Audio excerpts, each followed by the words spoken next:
Hello, all. This is Dr. Dave Maslach talking about reciprocity.com. The E is written with a 3. And in this particular video, I really want to talk about constructive feedback examples and how to actually write feedback to improve English writing skills.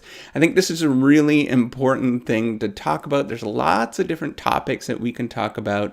I'm a professor of innovation strategy and entrepreneurship, and I do study learning and what is called performance feedback, learning from performance feedback. That's one of the things that I'm really curious about, or learning from failure. So I have a lot to talk about in this particular area. In fact, that's the reason why I'm creating reciprocity.com, or one of the reasons to do that. So how do you actually write feedback? How do you actually provide, how do you find or provide constructive feedback examples? How do you actually get feedback on your own writing? This is a real, or whatever you're doing, right? Whatever skill you're providing, maybe you're providing feedback for your kids, for example, or maybe you're providing feedback for an employee that you're working with. There's lots of different examples of how you actually can provide some sort of constructive feedback, right? And what I want to do in this particular video is I want to show you or give you a couple of tips in how to actually provide constructive feedback to not only provide feedback on these kind of examples, but, specifically it's going to be geared towards or writing or improving somebody else's writing skills or improving your own writing skills. But, in general, this is going to be really helpful in a lot of different areas.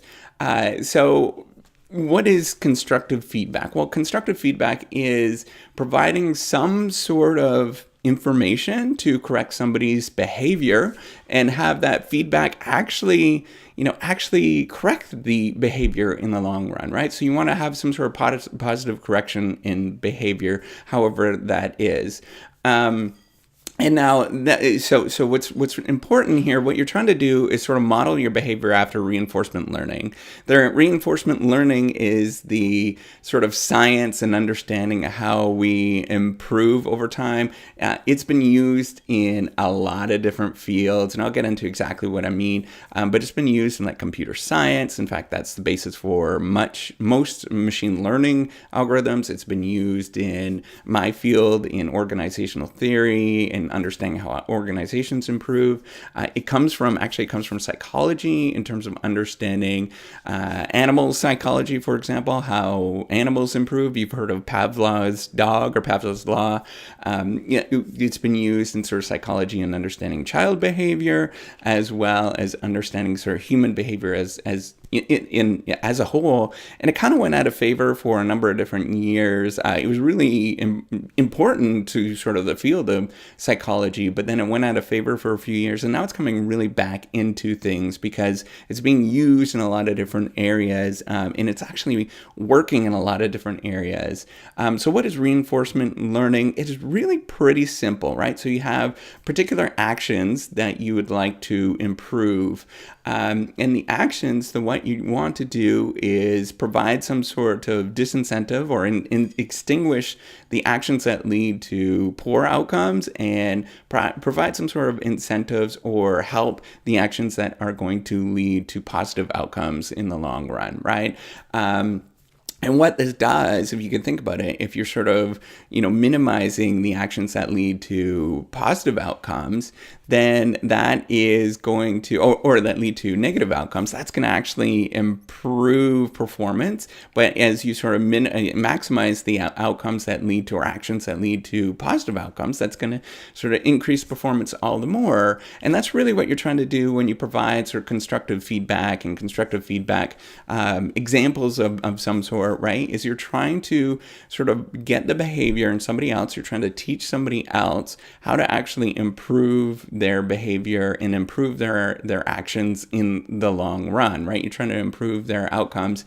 So what you're trying to do is provide and detail the particular actions that are leading to positive outcomes, and then isolate those particular actions that are leading to positive outcomes and try to make sure that they actually are accentuated, right? That you want to improve on those particular things, and then look at the particular outcomes that are leading to maybe not so good of actions or outcomes, right? That you don't necessarily want the student to have, and sort of try to remove those as much as possible. Now it's really tricky because there's it's tricky to provide constructive feedback and to actually detail a lot of constructive feedback because there's a lot of human emotion that comes along with things, and that is totally normal, right?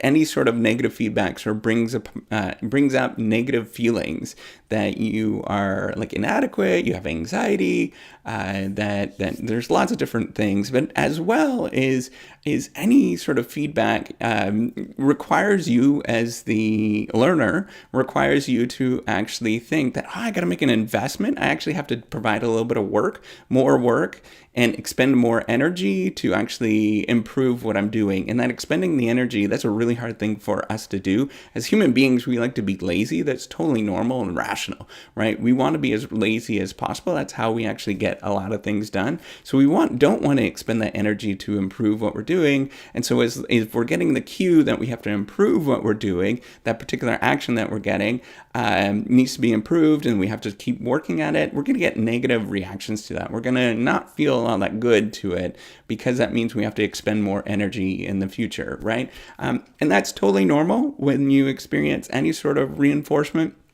Totally normal with constructive feedback to have those negative emotions that you get.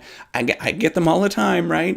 I understand all this kind of stuff, and every time I get constructive feedback, particularly negative constructive feedback, I get a lot of negative emotions from it, and that is normal. And as long as you can identify those as the person that's learning and identify those negative emotions, that is just the process of learning, then you could kind of deal with it a little bit more. So I think that's kind of one of the first tips to sort of emphasize with what you're doing, is sort of emphasize the fact that when you're providing constructive feedback or any sort of feedback on somebody's writing or anything like that, what you want to do is emphasize that they're going to experience some negative emotions from that. So like acknowledge that they're going to experience negative emotions from this particular feedback or from this performance feedback. And then, say that, you're probably going to feel really terrible when I, suggest this, but you can improve, we can improve what you're doing here.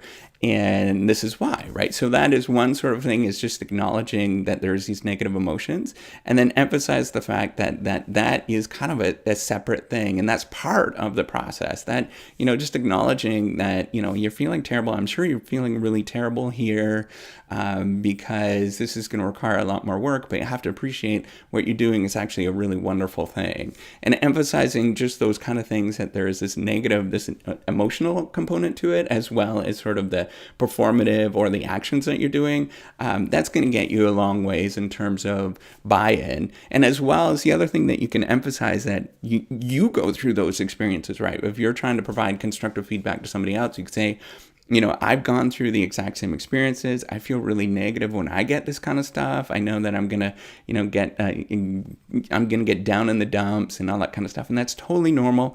And sort of realize that's totally normal. But then what you want to get into is, but once you sort of realize that, you can actually build on what you're doing, and sort of, don't wallow too long with that sort of negative emotions, but at the same time acknowledge that that's going to happen, right?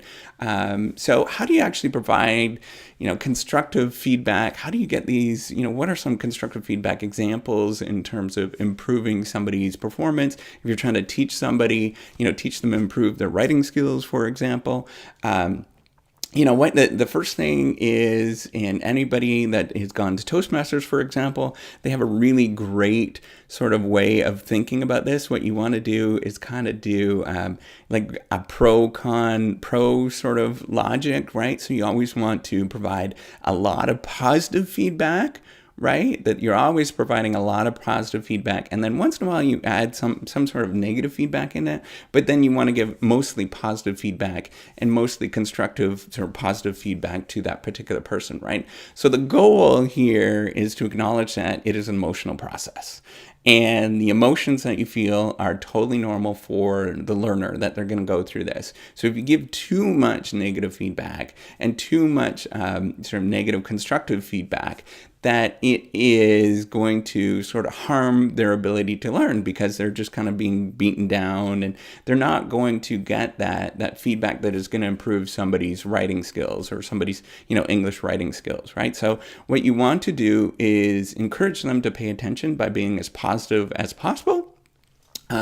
And always trying to emphasize what they're doing is wonderful, right? So that is a key thing. And then the other sort of key thing that you should be sort of pointing out is the negative feedback shouldn't be sort of just blanketed, oh, this is terrible. That is the wrong way to actually go about that. What you want to do is have very specific things with particular, like syntax, for example, really, really specific things that you're like, well, we can improve this one particular area if you give it another go, right? So what you're trying to do is emphasize, how they can, emphasizing that they're doing a really wonderful job in general, and then they provide a lot of work and effort, and, you appreciate what they're doing, but then there's just one key thing where they can improve. So for example, you might say something like, how you wrote all of this material. I love the way that you've sort of constructed all of this. It makes a lot of sense. I love this argument here. That's really cool. But there's this one key aspect here. So you're saying a lot, and many times, so for myself, I say a lot of ums and ahs. So you could say, oh, there's a lot of times where you do say ums and ahs. I wonder if you can sort of concentrate and sort of remove that as much as possible. And and that's going to engage me. It's going to make myself or whoever you're giving the feedback to sort of focus on that, because they're going to really hear that. So one thing with negative feedback, for example, or getting some sort of constructive feedback, negative feedback, is that you're going to, because we're trained, our body and evolutionary, we're trained to sort of pay attention to anything that's negative. It keeps us from having to experience death, for example. You don't want to do anything that's negative for very long, right? It can be very harmful to you. So our body is trained to really focus on that and sort of emphasize anything that's negative compared to positive. So these negative things that you focus on are going to be weighted. You're going to feel it 10 times as much as you would from a positive thing. So you want to minimize it and sort of downplay that particular negative thing, because the other person that you're actually providing feedback to, that they are going to really, really sort of feel it, right? So then the other thing that you want to sort of emphasize, and this is kind of the sort of second thing I'd like to point out, is that feedback should always emphasize, positive feedback should always emphasize, trying, and emphasize the fact that they're actually performing the particular action and they're really trying hard. You realize that they're really trying hard, because you want to acknowledge, you want to train somebody to realize that the learning process has nothing to do with one particular thing, but it's a process that you're constantly learning over time. And you want to encourage them to continue to learn over time, right? You want to emphasize that sort of act of trying as the most critical thing in the long run. That is really, really important. And then emphasize a sort of specific point, negative point where they can improve, but then say, just keep going back out there, that you can do so much more if you keep trying, keep doing really good work. You're doing a wonderful job in all these different points. There's one specific thing I'd like you to work on a little bit more, and that particular thing is, but in general, I really love what you're doing. Points A, B, C are really, really wonderful, and I can really see where you're taking this at this moment. So that's what you really want to think about, and you want to help out with the particular person, right? So you want to be very, very constructive in that sort of way. The third thing that you should do is try to make it as fun as possible, right? So feedback should be fun, because we have all of these negative emotions associated to it. So try to gamify it in some sort of way. And gamifying is trying to sort of think about rewards, things like those that sort of emphasize having fun, make it into some sort of weird, quirky, silly game. The other sort of nice thing that you could do that really helps is kind of do it into feedback in terms of an us versus them, right? So you want to sort of acknowledge that you and the person you're providing feedback to, constructive feedback to, are on the same team, and you're like, I really love what you're doing, but I know that the audience is maybe going to see this a little bit different here, and I wonder if we can both sit down and actually try to improve what you're doing so the audience sees what you're doing, right? So then it becomes this us versus them, and that's going to bring them on board. If there is kind of like this evil them, then you can actually build a team a lot more that way. We know that from sort of organizational behavior research, that you can build a team and they're going to sort of get together so we can create an us versus them sort of thing, an imaginary them. And it really does work and really does help out. So make it into some sort of game, make it into some sort of fun thing, some silly thing, right? And if there's a key thing that really stinks, if it's really rotten, that they're not doing something and it's really messy, call them on it, right? You could say that what you're doing is really this particular thing that you're doing. If you're writing a lot of, maybe you're providing feedback to a student and they're using a lot of sort of shorthand text words and stuff, call them on it. They know in that moment that this is inappropriate sort of writing or inappropriate ways to improve their English writing. And you could just call them on it and just be kind of funny or silly, and make sure you do a lot of emoticons, like smiley faces and stuff. That really does help, because then they know it's a cue, that they know that is a positive thing that you're doing. You're kind of being silly, but they'll appreciate it. Most people appreciate it. Some people, but general, most people appreciate the fact that you're calling them on that sort of behavior that's a little bit offside at that moment. So the fourth thing that you should do is emphasize a way to, and when you're providing some sort of constructive feedback, right, and helping with having constructive feedback examples to give, is you should always provide some sort of way to improve. So it's not enough for you just to simply say, what you're doing is terrible, X, Y, and Z points are not really all that good, and give it back to them. That's really not.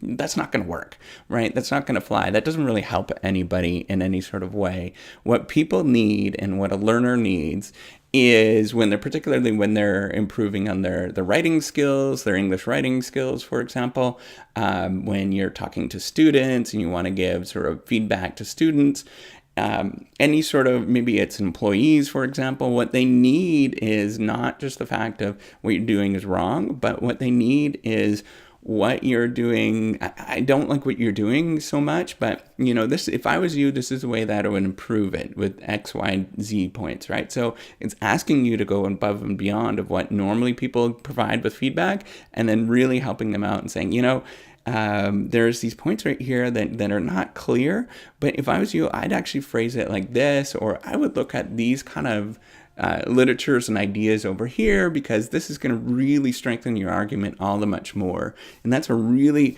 positive way, and that's a really nice constructive way to provide constructive feedback, right?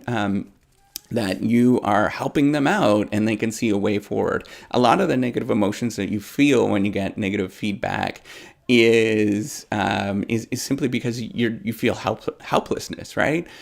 You just don't know what to do next, and you want to minimize that as much as possible. And sometimes it's going to take a little bit of, particularly when you're working together in a working environment, it might take a little bit of discussion, but the discussion should end with, like, these are the ways forward. And I do this with my graduate students, and it helps out a lot. Usually there's kind of a mishmash of, like, we get feedback from somebody, some reviewers, and they don't like the article we're providing, but then we go in and we kind of talk about it, and we sort of end up with, these are points 1, 2, and 3 that we should go do next, and that's going to help us go forward. And I learned that from my advisors and stuff, and it was a really, really helpful way to actually improve and to help myself and help the other particular person improve in the long run, right? So that is a nice way to provide constructive feedback. And the fifth thing that's really, really important with any sort of constructive feedback, and what you have to acknowledge is that this is a process. So what you want to do is keep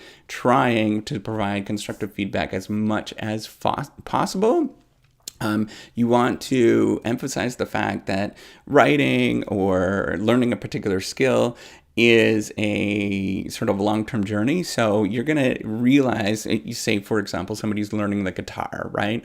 They're going to get the one particular chord wrong a lot, and you can sort of keep pointing them out and keep pointing them out. What you're going to have to do is acknowledge that you're going to have to provide the same constructive feedback, the same feedback over and over and over again in many different forms, and you might have to provide it 20 times in order before somebody actually gets what you're saying and learns what they're saying. And it does take a long time, and just acknowledge what you want them to do is just keep trying with what they're doing, and that it's a sort of process over the long haul. That's actually how you improve with what you're doing. It's not the fact that you provide one particular unit of constructive feedback, but you're doing it repeatedly, and you do it over and over and over and over again of the same constructive feedback.